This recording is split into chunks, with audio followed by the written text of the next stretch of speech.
ನಮಸ್ಕಾರ ಸ್ನೇಹಿತರೆ, ಹೃದಯ ತರಂಗ ಯೂಟ್ಯೂಬ್ ಚಾನಲ್ನಲ್ಲಿ ಶಿಕ್ಷಣದ ಬಗ್ಗೆ ನಾವು ನಿಮ್ಮನ್ನು ಅಪ್ರೋಚ್ ಮಾಡ್ತಾ ಇದ್ದೀವಿ. ಸಾಕಷ್ಟು ವಿಷಯಗಳನ್ನು ಪರಸ್ಪರ ತಿಳ್ಕೊಳ್ತಾ ಇದ್ದೀವಿ. ಇವತ್ತು ವಿಶೇಷವಾಗಿ ವಿದ್ಯಾರ್ಥಿಗಳಲ್ಲಿ, ಅದರಲ್ಲೂ ಯುವ ವಿದ್ಯಾರ್ಥಿಗಳಲ್ಲಿ, ಹದಿಹರೆಯದವರಲ್ಲಿ ಭಯ ಮತ್ತು ಆತಂಕದ ಬಗ್ಗೆ ಒಂದಷ್ಟು ತಿಳ್ಕೊಳ್ಳೋಕ್ಕೆ ಪ್ರಯತ್ನಿಸೋಣ. ಸ್ನೇಹಿತರೆ, ನೀವು ಭಾರತ ದೇಶದ ಯಾವುದೇ ರಾಜ್ಯದಲ್ಲಿ 9ರಿಂದ 12ನೇ ತರಗತಿ ಓದ್ತಾ ಇರೋಂಥ ವಿದ್ಯಾರ್ಥಿಗಳನ್ನು ಗಮನಿಸಿದ್ರೆ ಸದಾ ಅವರಲ್ಲಿ ಭಯ ಮತ್ತು ಆತಂಕ ಮನೆ ಮಾಡಿಕೊಂಡಿರುತ್ತೆ.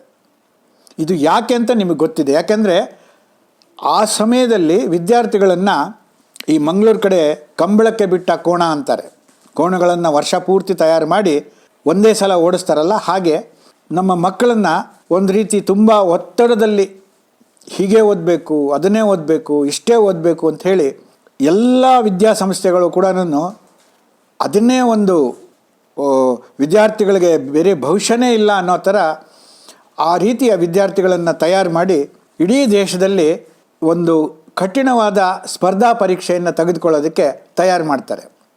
ಇಲ್ಲಿ ಮುಖ್ಯವಾಗಿ ನಾವು ಗಮನಿಸ್ಕೊಳ್ಬೇಕಾಗಿರೋದು ಏನಪ್ಪ ಅಂತಂದರೆ, ಈ CET ಆಗಲಿ, ನೀಟ್ ಆಗಲಿ, ಅಥವಾ IIT JEE ಆಗಲಿ, ಈ ಸ್ಪರ್ಧೆಗಳಲ್ಲಿ ರ್ಯಾಂಕಿಂಗ್ ತಗೊಳ್ಳದೇ ಇದ್ದರೆ ವಿದ್ಯಾರ್ಥಿಗೆ ಅಥವಾ ಆ ವ್ಯಕ್ತಿಗೆ ಮುಂದಿನ ಭವಿಷ್ಯನೇ ಇಲ್ಲ, ಅವನ ಜೀವನದಲ್ಲಿ ಅವನು ಯಶಸ್ವಿ ಆಗಲ್ಲ ಅನ್ನೋ ಥರ ಒಂದು ವಾತಾವರಣ ನಿರ್ಮಾಣ ಆಗಿಬಿಟ್ಟಿದೆ. ಉದಾಹರಣೆಗೆ ನೀವು ಯಾವುದಾದ್ರೂ TV ತಗೊಳ್ಳಿ, ಸ್ವಲ್ಪನೂ ನಾಚಿಕೆ ಇಲ್ಲದೆ ಅವ್ರು ಮಾತಾಡ್ತಾರೆ.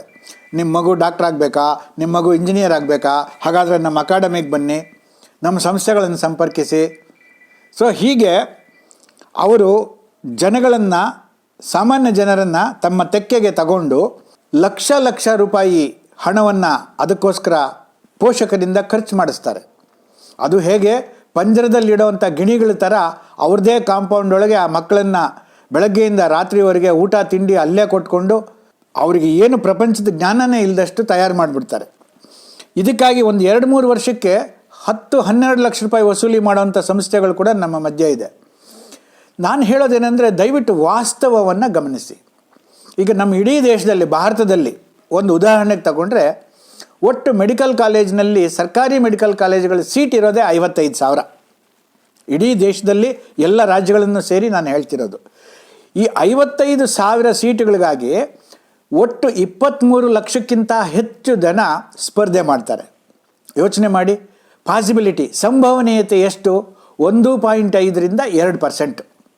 ಹಾಗಾದರೆ ಉಳಿದ 98% ಮಕ್ಕಳು ದಡ್ರು ಅಂತ ನಾವು ತೀರ್ಮಾನ ಮಾಡೋಕ್ಕಾಗತ್ತಾ? ಇನ್ನೂ ವಿಪರ್ಯಾಸ ಅಂತಂದರೆ, ಹೆಚ್ಚು ಮೆಡಿಕಲ್ ಕಾಲೇಜುಗಳಲ್ಲಿ 50%ಗಿಂತ ಜಾಸ್ತಿ ಸರ್ಕಾರಿ ಸೀಟುಗಳೇ ಇಲ್ಲ, ಅದಕ್ಕೂ ಕಡಿಮೆ. ಹೆಚ್ಚಿನವೆಲ್ಲ ರಾಜಕಾರಣಿಗಳ ಹಿಡಿತದಲ್ಲಿರುತ್ತೆ. ಹಾಗಾಗಿ ಮ್ಯಾನೇಜ್ಮೆಂಟ್ ಕೋಟಾದಲ್ಲಿ ಹೊರಟೋಗುತ್ತೆ.